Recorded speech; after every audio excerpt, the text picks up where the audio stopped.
এটা হলো অ্যামাজনের জঙ্গল, যেটা পৃথিবীর সব থেকে বড় জঙ্গল। আর এটা এত বড় জঙ্গল যে এর মাঝখানে যদি তোমাকে ছেড়ে দেওয়া হয়, এই জঙ্গল থেকে আপনার বেরিয়ে আসতে 472 দিন সময় লাগবে। আর এই যাত্রাকালীন চলার সময় আপনার সঙ্গে সাক্ষাৎ হবে এই সকল প্রাণী, যারা কতটা ছোট কতটা বড় সেটা কোনো গুরুত্বপূর্ণ নয়। সবাই এক একজন ঘাতক প্রাণী। এদের উদ্দেশ্য আপনাকে আক্রমণ করা, কারণ এরা সব অ্যামাজনের বাসিন্দা। এখানকার ছোট্ট একটা পিঁপড়েও আপনার জীবন নিয়ে নেওয়ার জন্য যথেষ্ট।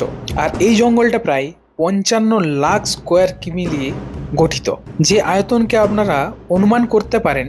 এখানে বাংলাদেশের মতো 37টি দেশ, ইন্ডিয়ার মতো 2টি দেশ এবং দুবাইয়ের মতো 157টি দেশ সহজেই জায়গা দিতে পারে।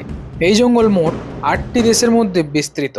তবে এটা কিন্তু ঠিক, আমাদের পৃথিবীতে যত প্রাণী শ্বাস নিয়ে বেঁচে আছে সেই 20% অক্সিজেন এই অ্যামাজন জঙ্গল থেকে পেয়ে থাকে। আর 40,000 প্রজাতির গাছপালা, যেখানে প্রকৃতি একমাত্র রাজা। তাই এখানে যা ঘটে সমস্ত কিছু প্রকৃতির রহস্যময় নিয়মে। তা এই ব্যাপারে একটা পুরো ভিডিও এসে গেছে, চ্যানেলে গিয়ে দেখে নাও। আর ভালো লাগলে লাইক অ্যান্ড সাবস্ক্রাইব।